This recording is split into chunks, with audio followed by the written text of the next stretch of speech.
salam sejahtera buat kita semua. Apa kabarnya pagi hari ini? Yesus dahsyat dan luar biasa, amin. Puji Tuhan, kita punya Tuhan yang ajaib, Tuhan yang tidak pernah tinggalkan kita, amin. Tuhan yang selalu ada bersama kita di dalam segala keadaan kita. Dia yang mencintai kita bukan karena kita baik, amin. Dia yang mengasihi kita bukan karena apa yang bisa kita lakukan buat dia. Puji Tuhan. Ya. Nah, hari ini saya akan share tentang suatu topik, ya. Suatu topik yang cukup menarik dan membutuhkan perhatian khusus buat kita, sehingga saya minta kita sungguh-sungguh pagi hari ini untuk mendengarkan dan memperhatikan dengan sungguh-sungguh supaya kita tidak salah mengerti, karena topik yang akan saya sampaikan ini ya bisa disalah mengerti Bapak Ibu Saudara, ya. Nah, Saudara, kenapa kita datang ke gereja? Ya, kenapa Saudara harus setiap minggu datang ke gereja? Tidak harus sih, Saudara. Saudara kalau tidak ke gereja juga Tuhan tidak marah sih sebenarnya. Tapi kenapa Saudara harus Saudara tiap minggu datang ke gereja? Apakah Saudara datang ke gereja hanya untuk memang hari Minggu, hari libur sehingga Saudara datang ke gereja? Atau Saudara pindah tempat tidur? Maksudnya ketika ke gereja, aduh di rumah ribut-ribut ya. Di rumah mungkin wah suasananya nggak enak, ke gereja pindah tidur. Saudara jangan tidur ya waktu dengar khotbah Saudara ya. Karena saya lihat kadang-kadang ada yang tutup mata, Saudara. Tutup mata itu bisa dua hal, Saudara. Merenungkan. Ku renungkan firman-Mu. Tapi juga bisa terlelap, Saudara. Terlelap dalam firman, Saudara. Saya berharap Saudara tidak tertidur waktu dengar firman Tuhan. Amin, Saudara. Ya. Nah, Saudara, apakah kita ke gereja, mungkin kita sedang cari pasangan hidup? Ya, tidak salah, Saudara. Saudara cari pasangan hidup ke gereja, boleh juga, Saudara, ya. Tapi Saudara, tujuan utama Saudara ke gereja adalah supaya Saudara mengalami pembaharuan pikiran Saudara. Amin. Selain kita berfellowship, kita punya waktu sama-sama menyembah Tuhan, berfellowship sama-sama. Tapi kita punya satu tujuan, setiap kali kita datang ke gereja, kita ngalamin metanoia atau pertobatan. Pertobatan itu bukanlah Saudara, pertobatan itu bukanlah kita hanya sekedar alkohol, kemudian nangis-nangis sampai semua air keluar, air liur, air hidung semua keluar. Saudara, pertobatan bukan hanya seperti itu. Saudara boleh ngalami nangis-nangis semua. Tapi kalau Saudara tidak mengalami perubahan pikiran, perubahan paradigma Saudara, Saudara tidak sedang mengalami namanya pertobatan Saudara. Karena pertobatan adalah metanoia. Metanoia, meta itu adalah berubah. Noia itu adalah nous, itu adalah pikiran. Jadi kalau Saudara datang ke gereja, harapkan sesuatu yang berubah dalam paradigma Saudara. Amin, Saudara. Karena Saudara, ya, setiap kita melakukan apa yang kita pikirkan, Saudara. Apa yang Saudara percayai itu adalah sebuah hal yang sangat penting. Karena apa yang kita percayai itu yang akan kita lakukan dalam kehidupan kita.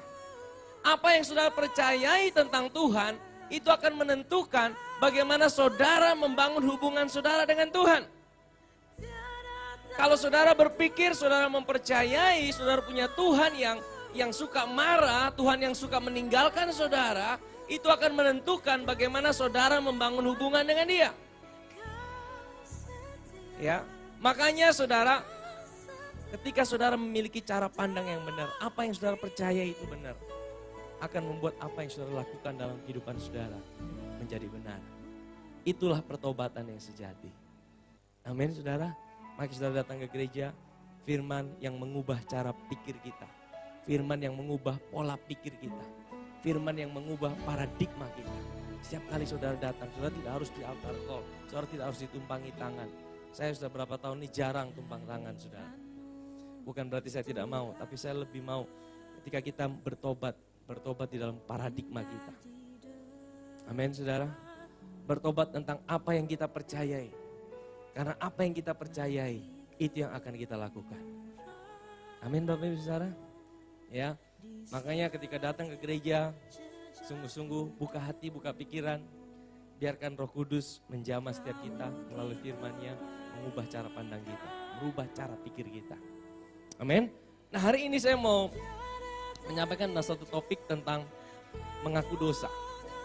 Ya, tentang mengaku dosa. Ini sebuah topik yang cukup menarik dan ini bisa kita aplikasikan di dalam kehidupan kita sehari-hari. Tapi kita mau belajar bagaimana pengakuan dosa yang alkitabiah. Ya, bagaimana pengakuan dosa yang alkitabiah dalam kehidupan ini. Mari kita buka 1 Yohanes 1 ayat yang ke-9. 1 Yohanes 1 ayat yang ke-9.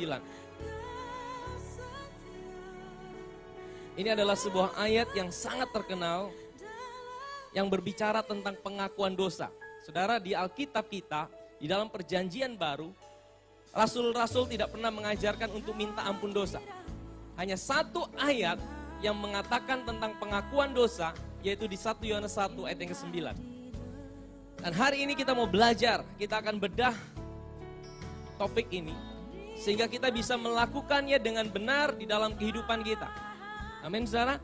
Ketika cara pandang kita, paradigma kita benar, kita akan bisa melakukannya dengan benar dalam hidup ini. Amin. 1 Yohanes 1 ayat 9 berkata demikian.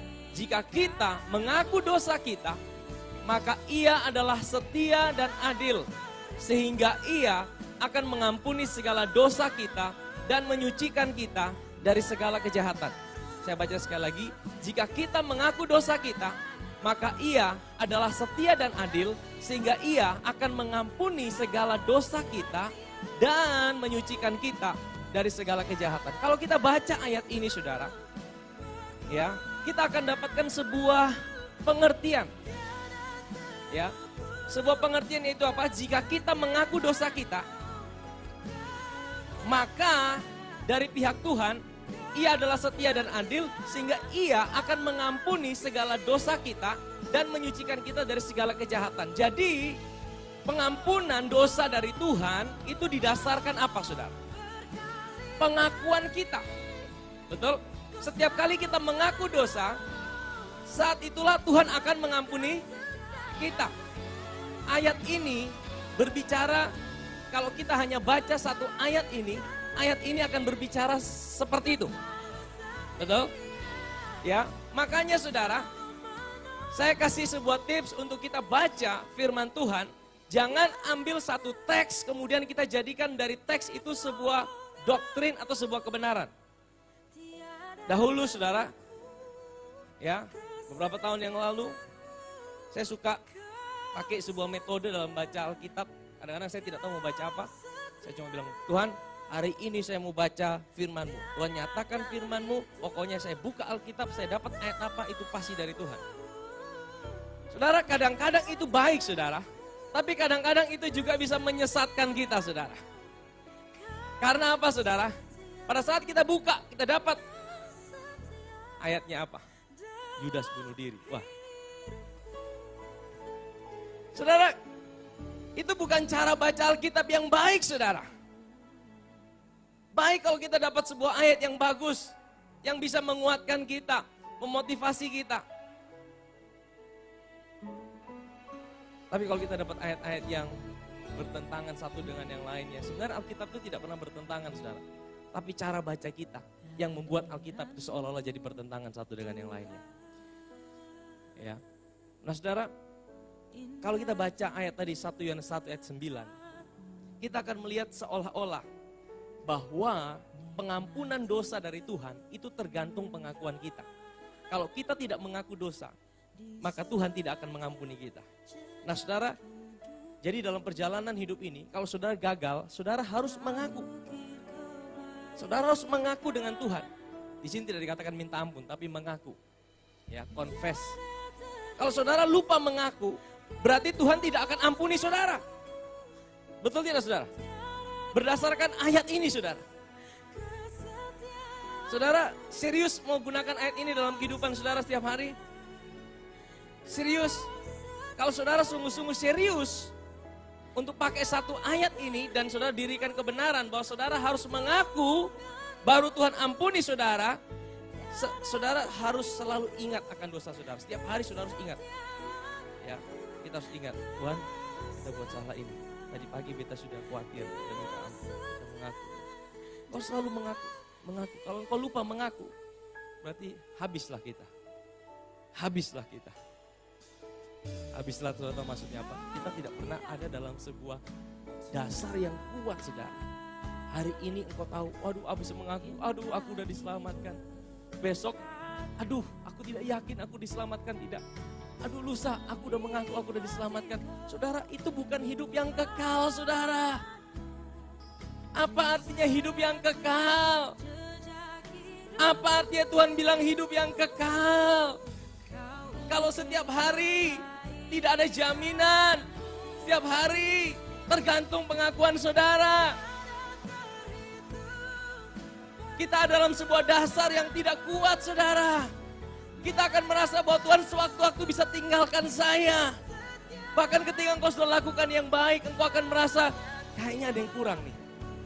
Apalagi kalau engkau sedang mengalami hal buruk dalam kehidupanmu, engkau pasti langsung ingat, aduh jangan-jangan ada dosa yang belum saya bereskan. Jangan-jangan ada dosa yang belum saya ampuni. Jangan-jangan ada kesalahan apa yang belum saya bereskan sama Tuhan. Makanya Tuhan datangkan ini dalam kehidupan saya. Saudara, kesadaran kita, akhirnya kita tidak berani datang sama Tuhan dalam segala keadaan kita. Karena kita melihat, kita merasa bahwa penerimaan Tuhan dalam hidup kita didasarkan kalau kita sudah mengakui semua dosa dan pelanggaran kita. Saudara, kita ada dalam sebuah tanah dasar yang goyah sekali. Dan saudara tidak akan pernah merasa fresh. Saudara akan selalu merasa hidup ini seperti ada beban yang berat kalau saudara sungguh-sungguh konsisten. Saudara merasa Tuhan kayaknya aku tidak cukup baik buat Tuhan. Kayaknya aku tidak cukup melakukan sesuatu yang lebih lagi buat Tuhan. Kayaknya ada sesuatu yang belum saya bereskan, ada sesuatu yang belum saya selesaikan. Saudara tahu akibatnya itu, saudara? Saudara takut datang sama Tuhan, saudara akibatnya capek dalam menjalani kehidupan ini, kekristenan ini, sehingga akhirnya saudara pikir, sudah nanti kalau saya bisa, sudah punya waktu dekat dengan Tuhan, sungguh-sungguh bahwa saya mau dekat. Kenapa banyak orang-orang yang akhirnya menjauh dari Tuhan? Karena mereka punya salah pandang, cara pandang yang salah terhadap Tuhan. Karena apa, saudara? Kalau saudara punya cara pandang seperti itu, ya, kita akan selalu merasa ada jarak antara kita dengan Tuhan. Karena dia selalu bisa sewaktu-waktu tinggalkan kita. Tapi sejujurnya adalah kalau kita setiap saat selalu datang sama dia, dialah yang bisa menolong kita. Dialah yang bisa memulihkan kita. Dialah yang bisa mengangkat kita. Dialah yang bisa memperbaharui kita. Amin, saudara. Amin. Nah, makanya saudara, jangan kita ambil satu ayat, kemudian kita jadikan kebenaran dari satu ayat itu, kita jadikan doktrin dari situ, saudara. Nah, saya akan menjelaskan sedikit di dalam 1 Yohanes pasal yang pertama, ayat yang pertama, mari kita buka. Kalau kita baca, saudara, ya, kita harus melihat, cara pertama adalah melihat dari konteksnya. Konteks itu artinya apa? Kita harus belajar surat ini sebenarnya ditulis oleh siapa, ditujukan kepada siapa. Ya, tidak semua surat itu ditujukan langsung buat kita. Ya. Seluruh Alkitab itu adalah kebenaran. Seluruh Alkitab itu adalah firman Tuhan. Ya, tapi tidak semuanya itu untuk diaplikasikan buat kita, saudara. Saya kasih contoh. Waktu iblis berkata sama Adam, Hawa, kalau besok makan ini buah, besok tidak akan mati. Saudara, itu firman Tuhan tidak? Itu firman Tuhan tertulis. Tapi itu benar tidak, saudara? Itu tidak benar, saudara. Betul? Terus saya kasih contoh lagi apa? Pada saat Ayub bilang ini, Tuhan yang memberi, Tuhan yang mengambil. Terpujilah nama Tuhan. Saya udah pernah share ini. Seolah-olah Tuhan itu kalau kasih, dia akan ambil kembali. Nah, saudara, pada akhirnya di Ayub 42 dia berkata, aku saat ini mencabut semua perkataanku. Tadinya aku cuma kenal Tuhan dari apa kata orang. Tapi sekarang aku melihat Tuhan sendiri. Aku mengenal dia. Saudara, makanya kita harus belajar konteksnya. Ya. Nah, makanya sudah datang ke gereja, saya rindu di gereja ini, kita tertanam kuat di dalam firman. Sehingga waktu kita memiliki pandangan yang benar terhadap Tuhan, kita bisa aplikasikan di dalam kehidupan kita secara benar. Amin. Nah saudara, 1 Yohanes 1 ayat yang pertama. Ya kita akan lihat saudara, apakah pasal ini ditujukan buat orang percaya seperti saudara dan saya, atau ditujukan buat orang yang belum percaya. Kita akan lihat, kita akan teliti ayat per ayat saudara. Makanya saya tadi bilang, ayo kita fokus ya supaya kita tidak kehilangan. Kita mulai ayat yang pertama. Nah saudara, sebagai gambaran saudara, waktu Yohanes menulis kitab ini pada abad pertama, pada saat itu berkembang sebuah pengajaran namanya aliran Gnostik. Saudara boleh cari itu. Aliran Gnostik ini mereka mempercayai ya, mereka percaya bahwa Yesus itu ada, mereka boleh mengikuti ajaran Yesus, tapi mereka tidak mempercayai penebusan Kristus. Mereka tidak mempercayai karya penebusan Kristus. Mereka berkata bahwa mereka bisa dengan usaha mereka menghapuskan dosa mereka sendiri. Ya, mereka berkata dengan mereka punya gnosis, itu artinya pengetahuan atau kekuatan pikiran. Mereka selalu mengandalkan mereka punya kekuatan pengetahuan. Nah, saudara, kalau hari-hari ini saudara lihat ada aliran juga namanya New Age. New Age Movement. New Age Movement itu juga mengandalkan kekuatan pikiran. Mereka berkata gini, kamu mau kaya, kamu mau berhasil. Pikirkan saja kamu kaya, kamu berhasil. Maka kamu akan berhasil dan kamu akan kaya. Ya. Nah, pengajaran Gnostik ini ngajarin gini, kalau kamu sakit, sebenarnya kamu tidak sakit, kamu cuma berpikir kamu sedang sakit. Mereka mengandalkan kekuatan pikiran mereka. Kalau saudara pernah dengar juga pengajaran New Age. Ya, saudara tahu, sebenarnya kelihatan ini benar dan ini banyak diajarkan oleh para motivator-motivator yang ada di dunia. Kamu berhasil, kamu bisa, kamu pasti bisa. Pikirkan berhasil, pikirkan bisa. Saudara tahu, ini sebenarnya positive thinking. Positive thinking itu lahir dari kegerakan ini, saudara. Nah, saudara tahu bahwa tidak ada yang salah sebenarnya, tapi kegerakan ini itu membypass karya Kristus. Saudara tahu membypass? Membypass itu melompati karya Kristus. Kalau saudara tahu, hari ini saudara bisa berhasil. Itu karena ada satu orang pribadi yang 2000 tahun lalu dia sudah naik ke atas kayu salib untuk keberhasilan saudara. Kalau hari ini saudara bisa ngalamin semua kebaikan, itu karena ada seorang pribadi yang 2000 tahun yang lalu dia sudah dipakukan di atas kayu salib buat saudara dan saya. Amin saudara. Amin. Nah, makanya saudara mesti cermat. Jika saudara dengarkan pengajaran atau nonton TV, saudara mulai lihat ini arahnya kemana ini. Ya. Setiap pengajaran yang benar harus berpusatkan kepada Kristus. Amin saudara, bukan berpusatkan pada diri kita sendiri. Ya. Nah, pada waktu Yohanes menulis ini sedang ada pengajaran seperti itu saudara. Ada aliran Gnostik yang mulai merasuki gereja Tuhan. Nah, Yohanes menuliskan ini, saudara lihat. Mari kita baca ayat yang pertama. Apa yang telah ada sejak semula, yang telah kami dengar, yang telah kami lihat dengan mata kami, dan yang telah kami saksikan, dan yang telah kami raba dengan tangan kami tentang siapa? Firman hidup. Itulah yang kami tuliskan kepada kamu. Jadi Yohanes sedang memberikan kesaksian. Ini loh, beta sudengar, beta yang raba, Yohanes yang tidur di dada Yesus. Beta su lihat, beta soalnya omong kosong, beta tuliskan kepada kamu. Nah saudara, dia tuliskan kepada gereja, tapi di sini saudara, tidak semua yang ada di gereja itu adalah orang lahir baru. Betul? Bahkan sampai dengan hari ini, tidak semua orang yang ke gereja itu adalah orang yang sungguh-sungguh lahir baru. Ada yang orang yang karena kelahiran Kristen, ya. Ada yang Kristen KTP. Orang tuanya Kristen, maka otomatis dia lahir jadi Kristen. Karena dia Kristen, dia harus ke gereja. Nah, orang Kristen seperti ini bukan orang Kristen lahir baru, saudara.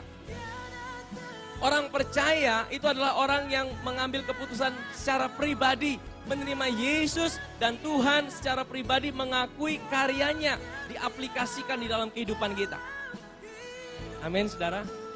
Makanya saya katakan ya, tidak semua orang yang ke gereja itu pasti orang lahir baru. Makanya setiap kita, ya kalau kau belum yakin orang lahir baru atau tidak, kau datang ke gereja karena hanya ya karena saya agama Kristen, saudara perlu mendapatkan melakukan ini, menerima dia secara pribadi dalam hidup saudara. Amin saudara. Ada yang saudara yang belum yakin akan keselamatan saudara di tempat ini? Ada yang belum lahir baru di tempat ini? Lahir baru itu bukan baptis loh saudara. Lahir baru adalah keputusan pribadi saudara menerima Yesus sebagai Tuhan dan Juru Selamat. Dan saudara akui, Tuhan, aku tidak bisa selamat tanpa dengan kekuatanku sendiri. Aku butuh Engkau sebagai Juru Selamatku. Engkau yang mampu menyelamatkan aku. Engkau mati buat aku. Engkau dikuburkan bagi aku. Engkau dibangkitkan bagi aku. Hari ini aku punya kehidupan yang baru di dalam Tuhan. Engkau harus mempercayai itu. Waktu engkau mempercayai itu, engkau dilahirkan kembali. Engkau mempunyai manusia yang baru. Manusia Kristus di dalam hidup saudara. Amin saudara. Nah konteksnya pada waktu itu saudara. Ya, mari kita kembali ke 1 Yohanes pasal yang pertama. Hidup itu telah dinyatakan dan kami telah melihatnya. Dan sekarang kami bersaksi dan memberitahukan kepada kamu tentang hidup kekal. Yang ada bersama-sama dengan Bapa dan yang telah dinyatakan kepada kami. Ayat yang ketiga. Apa yang telah kami lihat, diulangi lagi. Apa yang telah kami dengar, kami beritakan juga kepada kamu. Supaya kamu pun beroleh persekutuan dengan kata lain. Mereka sudah beroleh persekutuan belum? Kalau supaya itu sudah belum? Hah? Supaya kamu juga sudah tahu belum? Wah ini mesti belajar bahasa Indonesia yang baik. Ya. Datang ke sini supaya kamu bisa menikmati makanan ini. Berarti sudah menikmati belum? Kami beritakan kepada kamu tentang Yesus supaya kamu juga bisa menikmati persekutuan yang kami alami bersama Bapa dan anaknya Yesus Kristus. Berarti mereka sudah alami belum?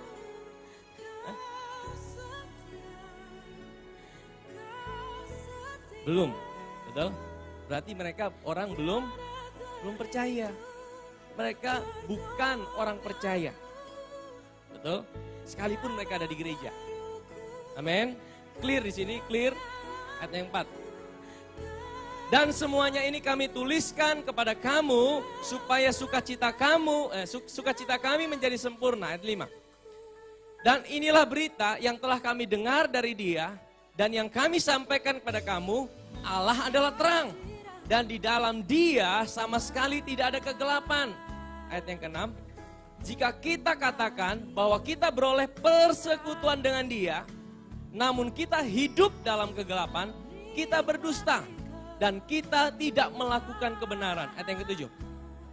Tetapi jika kita hidup di dalam terang, sama seperti Dia ada di dalam terang, maka kita beroleh persekutuan seorang dengan yang lain dan darah Yesus anaknya itu menyucikan kita daripada segala dosa. Jadi Pak Yohanes bilang gini, besok ini kalau bilang besok sudah ada persekutuan dengan Yesus, maka ya kan kalian tidak hidup dalam kegelapan.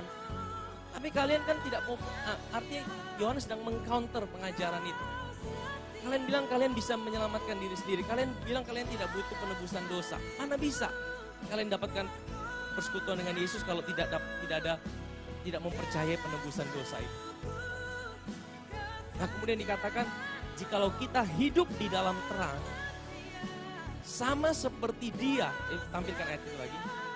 Nah, tetapi jika kita hidup di dalam terang, sama seperti Dia ada di dalam terang. Nah maksudnya hidup dalam terang itu apa saudara? Apa maksudnya hidup dalam terang? Apakah hidup dalam terang itu berarti kita tidak melakukan hal-hal yang gagal lagi, kita tidak bisa gagal lagi? Apa maksudnya hidup dalam terang? Ini bukan berbicara mengenai perbuatan kita, saudara.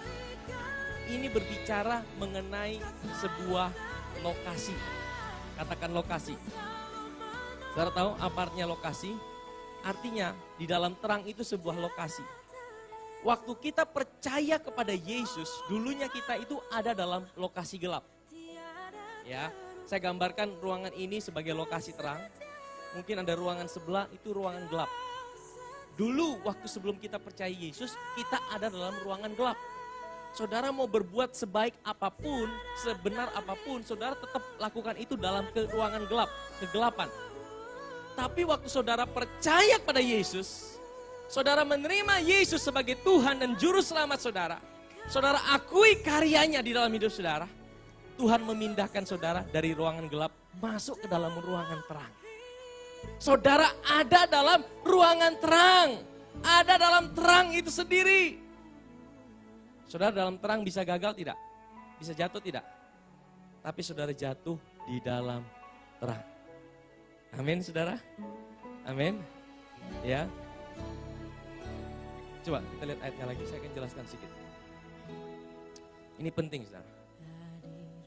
Tetapi jika kita hidup di dalam terang, sama seperti dia ada di dalam terang, maka kita beroleh persekutuan seorang dengan yang lain, dan darah Yesus anaknya itu menyucikan kita daripada segala dosa. Maksudnya apa?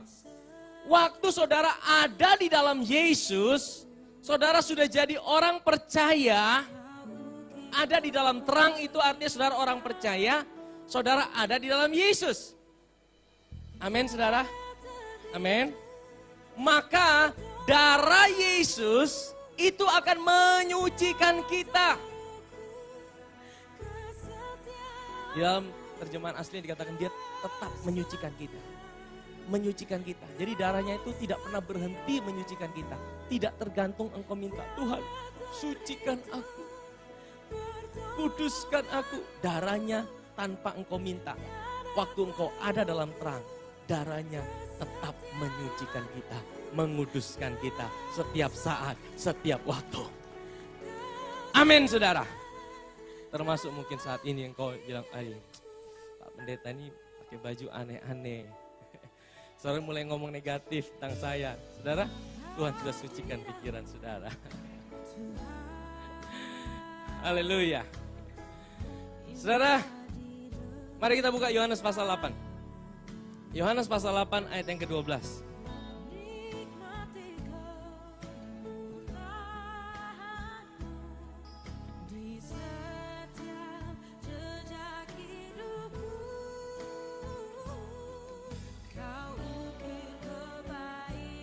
Maka Yesus berkata pula kepada orang banyak.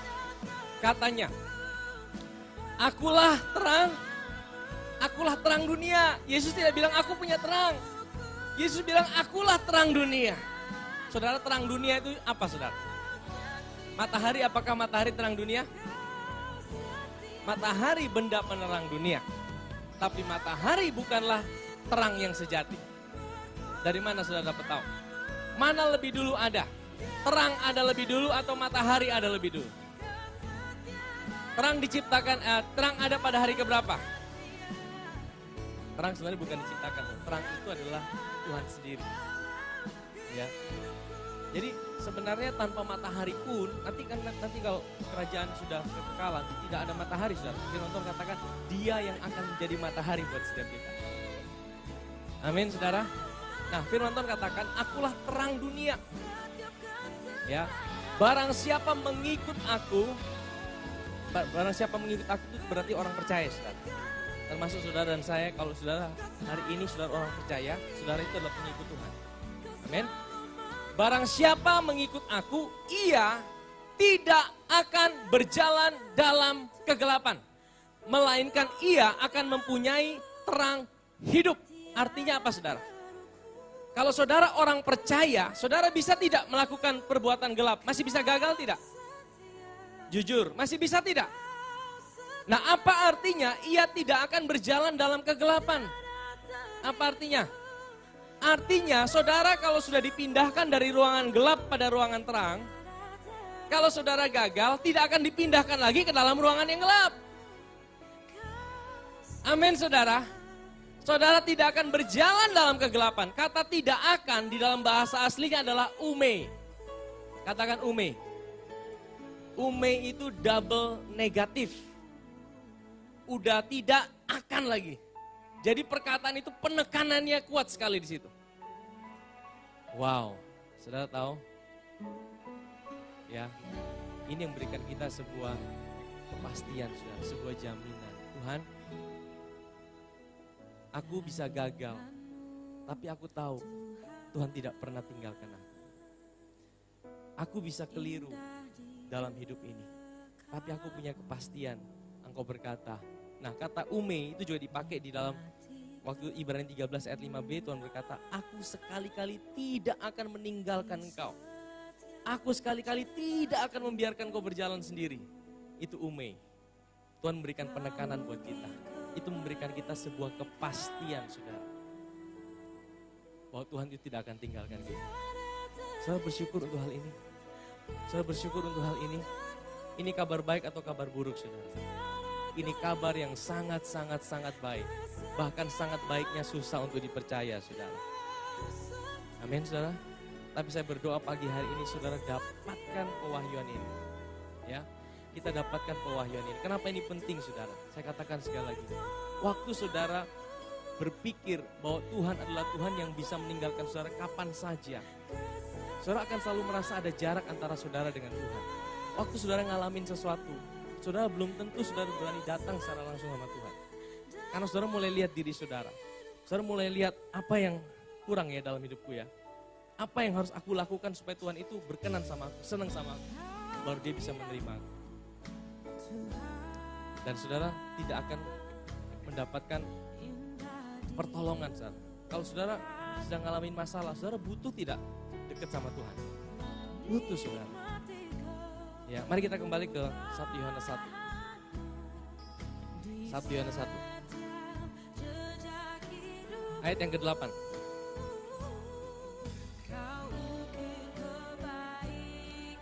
Kita akan teruskan, saudara.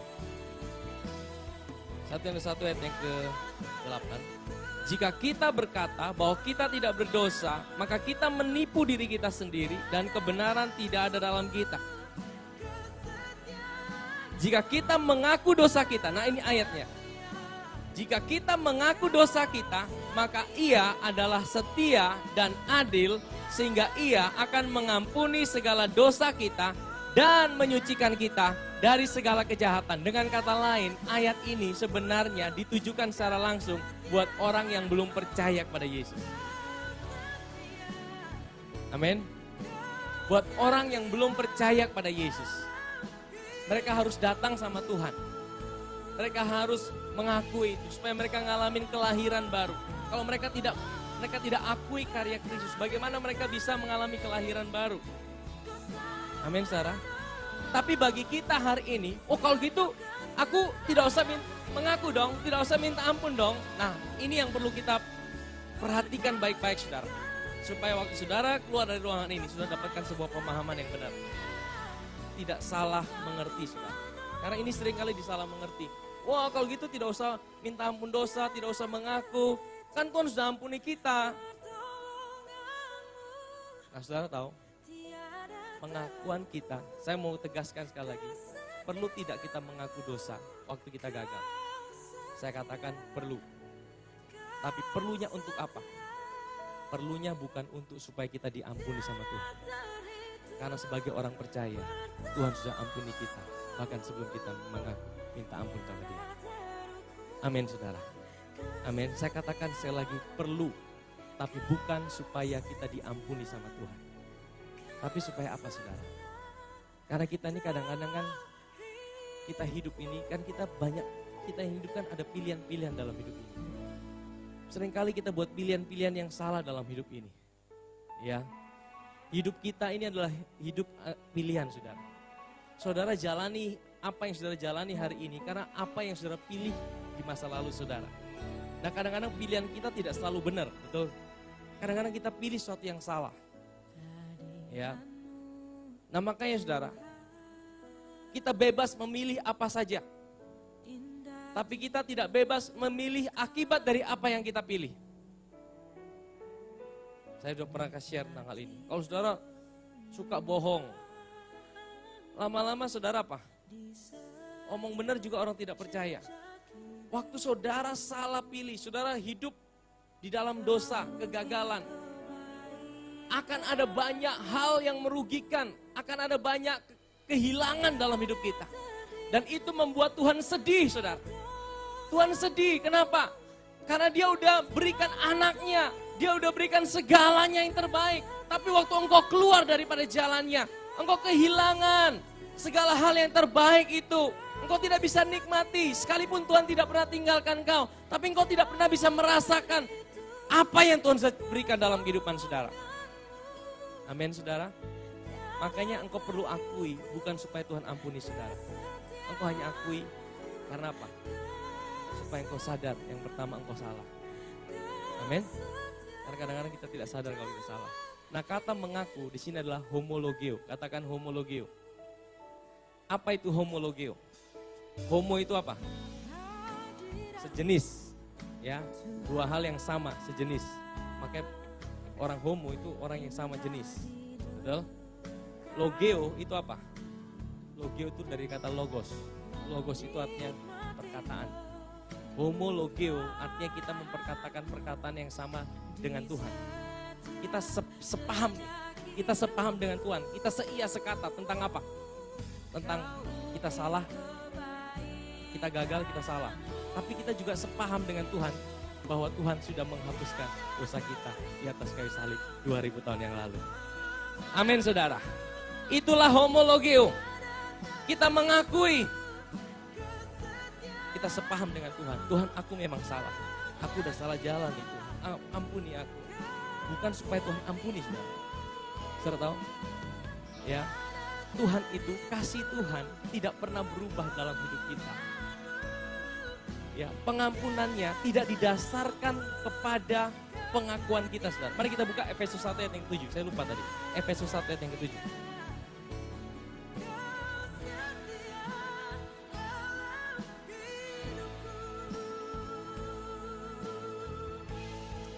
Efesus 1 ayat yang ke-7. Sebab di dalam Kristus dan oleh darahnya kita beroleh apa? Penebusan, yaitu apa? Pengampunan dosa. Menurut apa? Pengakuan dosa kita. Betul? Menurut apa? Kekayaan kasih karunia-Nya. Kalau kita diampuni menurut pengakuan kita, saudara, ada yang lupa tidak saudara? Saudara bisa lupa tidak apa yang saudara sudah lakukan? Bisa lupa tidak? Saudara pilih mana? Saudara diampuni berdasarkan ingatan saudara akan dosa saudara? Atau saudara diampuni berdasarkan ingatan Tuhan terhadap dosa saudara? Saudara pilih yang mana? Ingatan saudara akan dosa-dosa saudara atau ingatan Tuhan akan dosa-dosa saudara? Pilih yang mana? Ingatan Tuhan. Betul sekali saudara. Kalau Tuhan suruh kita lakukan diampuni berdasarkan ingatan kita, saya percaya ada yang miss, ada yang lupa. Tapi kita tidak diampuni berdasarkan pengakuan kita, tapi diampuni berdasarkan kekayaan kasih karunia-Nya. Amin saudara. Amin saudara. Darahnya selalu membasuh kita, menyucikan kita, menguduskan kita. Itulah yang memberikan kita sebuah guarantee, sebuah kepastian. Kapanpun engkau datang pada Tuhan, Tuhan tidak akan menolak saudara. Saudara, kita butuh kepastian itu saudara. Saat engkau lemah, saat engkau sakit, saat engkau ada dalam pergumulan, engkau tidak bisa datang pada yang lain saudara. Engkau datang pada Yesus. Dialah yang sanggup menolong, memulihkan setiap kita. Amin saudara, tapi kalau engkau ragu datang sama Dia, engkau tidak yakin akan penerimaannya, akan selalu ada jarak dalam hidup. Amin saudara. Nah kita kembali dulu saudara, kita selesaikan di 1 Yohanes 1. Kita kembali ke 1 Yohanes 1. Ya. Ayat yang ke-10. Jika kita berkata bahwa kita tidak ada berbuat dosa, maka kita membuat Dia menjadi pendusta. dan firman-Nya tidak ada dalam kita. Jadi ini mengcounter pengajaran gnostik itu. Kalau besok bilang, besok sudah perlu penebusan, sudah perlu Tuhan pengampunan dosa, maka karya Kristus itu sia-sia. Yesus hadir menjadi sia-sia. Yesus jadi omong kosong, ya. Nah, ini untuk mengcounter pengajaran itu. Tapi saudara perhatikan pasal 2 ayat yang pertama. Pasal 2 ayat yang pertama. Di sini dikatakan apa? Anak-anakku, hal-hal ini kutuliskan kepada kamu. Nah, kalau anak-anakku ini berbicara buat saudara dan saya orang percaya. Amin. Ini ditujukan langsung buat orang percaya saudara dan saya. Amin, saudara. Anak-anakku, hal-hal ini kutuliskan kepada kamu supaya kamu jangan berbuat dosa. Sekali lagi saya katakan, ya, firman Tuhan tidak pernah mengizinkan kita untuk sengaja berbuat dosa. Melalui mimbar ini saya katakan, tidak ada firman Tuhan yang mengizinkan kita bebas berbuat dosa. Dosa merusak kehidupan kita. Dosa membuat kita kehilangan banyak hal dalam hidup ini. Amin, saudara. Amin. Ya. Kita baca terus. Namun jika seorang berbuat dosa, kita mempunyai apa? Seorang pengantara. Saudara perhatikan, tidak disuruh mengaku, saudara. Kita mempunyai seorang pengantara pada Bapa, yaitu Yesus Kristus yang adil. Kalau saudara hari ini gagal, saudara masih bisa gagal tidak? Masih bisa, saudara. Saudara masih bisa emosi tidak? Emosi bisa, saudara. Saudara masih bisa khawatir tidak? Khawatir dosa tidak, saudara? Khawatir dosa, saudara. Tapi saudara tidak usah khawatir kalau saudara khawatir. Karena sekalipun saudara khawatir, kita punya seorang yang menjadi pengantara kita di sorga. Amin, saudara. Ya, Yesus Kristus yang menjadi pengantara kita di sorga. Jadi saudara, setiap kali saudara ngalamin apapun juga saudara, bawa sama Tuhan, saudara. Amin, kita punya seorang pengantara di sorga. Ya, yaitu Yesus Kristus yang adil. Nah, saudara, seringkali ini yang membuat kita, waduh, kalau saya sudah diampuni dosa, sudah saya tidak perlu minta ampun dong, saya jadi hidup bebas seenaknya dong. Nah, ini yang seringkali salah mengerti, saudara. Waktu saudara mendapatkan sebuah jaminan kepastian, saudara mendapatkan cinta Tuhan di dalam hidup saudara. Sebenarnya itu bukan memotivasi saudara untuk hidup dalam seenaknya, saudara. Tapi itu memotivasi saudara untuk mencintai Tuhan lebih lagi, saudara. Amin, saudara. Waktu saudara mengalami cinta Tuhan, saudara tidak tahan untuk tidak mencintai Dia, saudara. Amin. Ya. Mari kita buka dalam Roma pasal 6 dan saya akan selesaikan di sini. Kita punya waktu berapa lama lagi, Bapak Saudara? Oke, kita buka Roma pasal 6. Ayat yang pertama.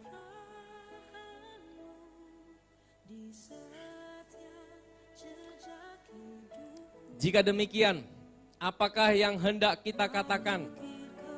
Bolehkah kita bertekun dalam dosa supaya semakin bertambah kasih karunia itu? Sudah tahu, Paulus juga disalah mengerti.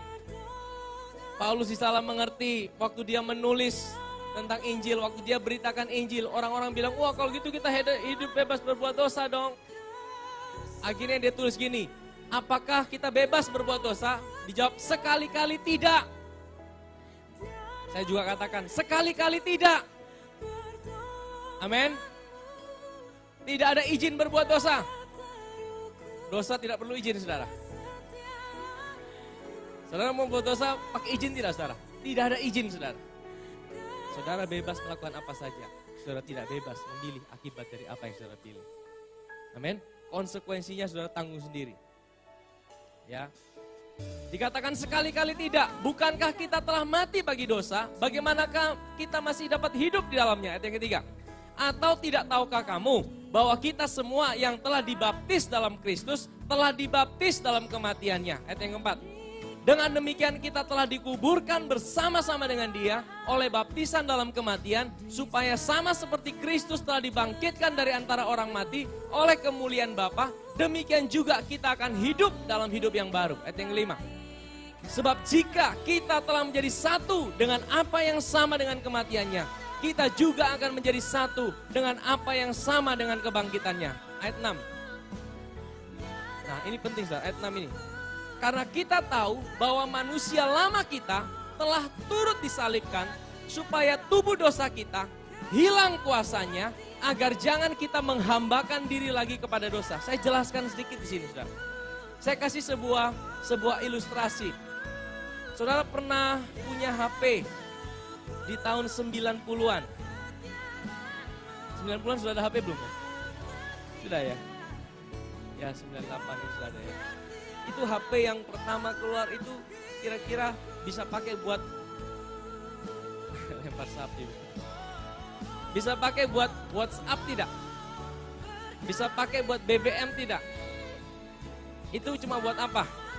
Buat telepon SMS. Ya kan? Telepon SMS.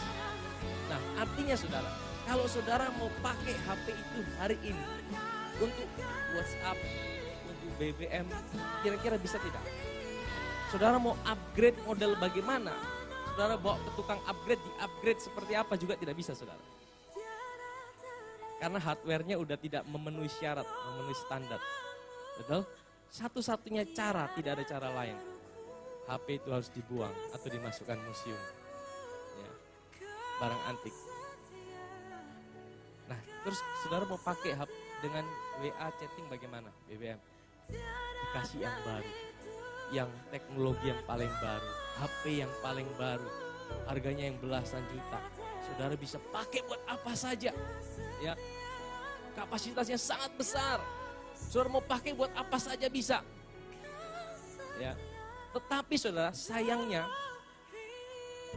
HP-nya udah canggih, ya. Tapi cuma dipakai buat telepon SMS. Ada yang seperti itu?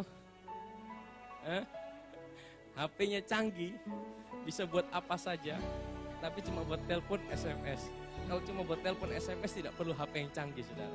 Beli HP yang harga 100.000, 200.000 juga bisa, saudara. Betul, saudara? Atau ya operasi sistemnya masih yang lama. Akhirnya tidak bisa maksimal, harus di-upgrade dulu operasi sistemnya. Sekalipun HP-nya udah canggih, tapi kalau dia punya sistem operasinya masih kuno, akhirnya ada beberapa fitur yang tidak bisa dipakai. Sama dengan kita, saudara. Kita yang lama ini tidak bisa di-upgrade sama Tuhan. Karena kita manusia udah berdosa, kita yang lama tidak bisa di-upgrade, harus dibuang. Dibuangnya kapan? Waktu Kristus mati, kita ikut mati bersama Dia. Udah selesai. Ya, Tuhan tidak upgrade kita yang lama dijadikan baik. Tuhan buang kita yang lama bersama dengan kematian Kristus.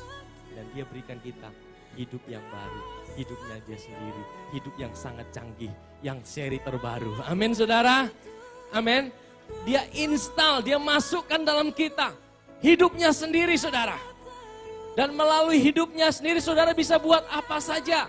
Apa saja ini maksudnya apa? Kalau yang lama saudara tidak bisa menguasai dosa. Tapi waktu diberikan hidupnya sendiri, saudara diberikan kuasa atas dosa.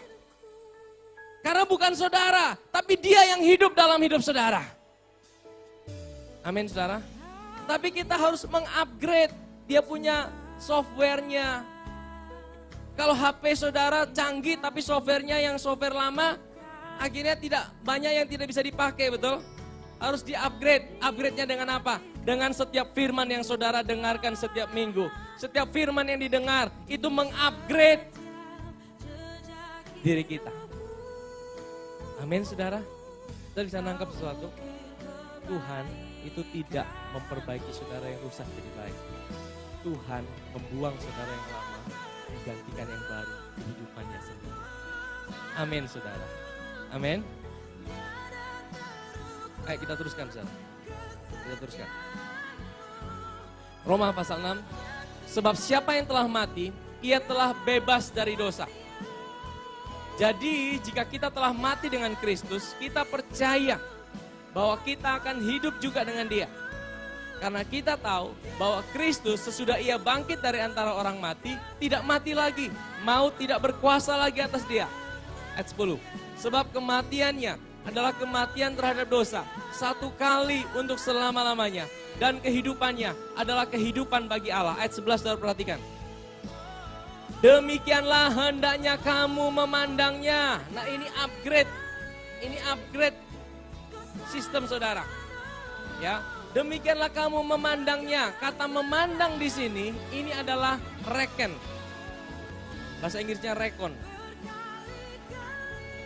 Tapi kita sering bilang reckon. Sudah tahu reckon itu apa? Biasa kalau suruh hitung itu reckon apa? Reckon doi. Coba reckon dulu. Ya. Bahasa Kupang ini ada mirip-mirip saudara. Reckon.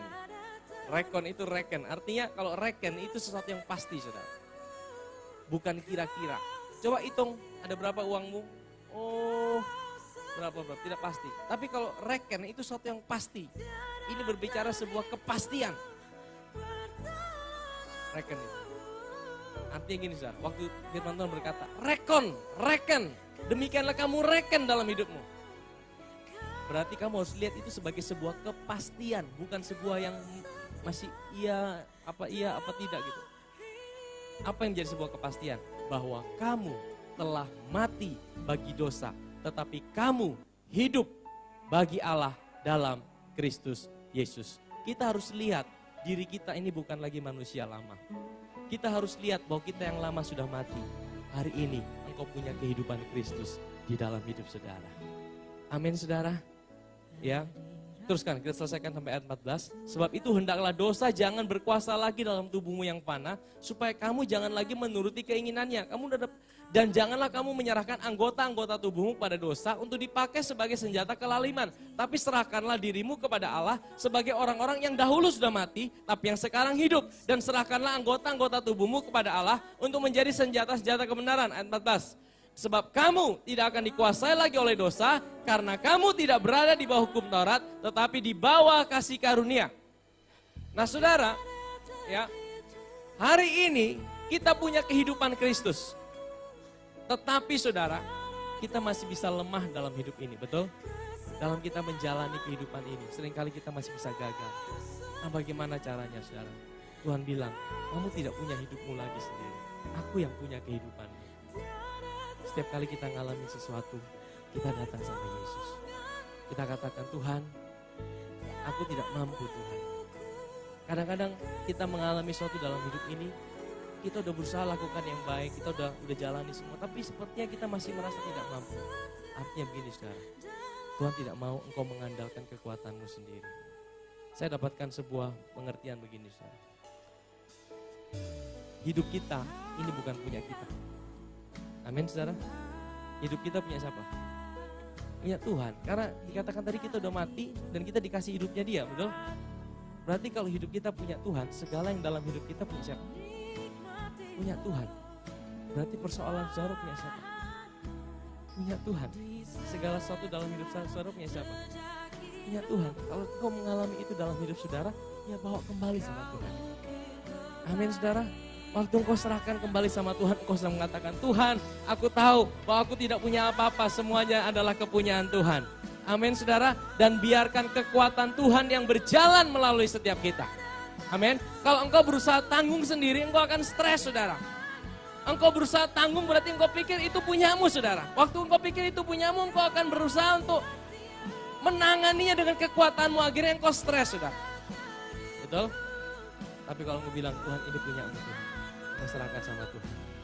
Amin saudara. Waktu engkau serahkan sama Tuhan, engkau sedang serahkan semua beban ini sama Tuhan.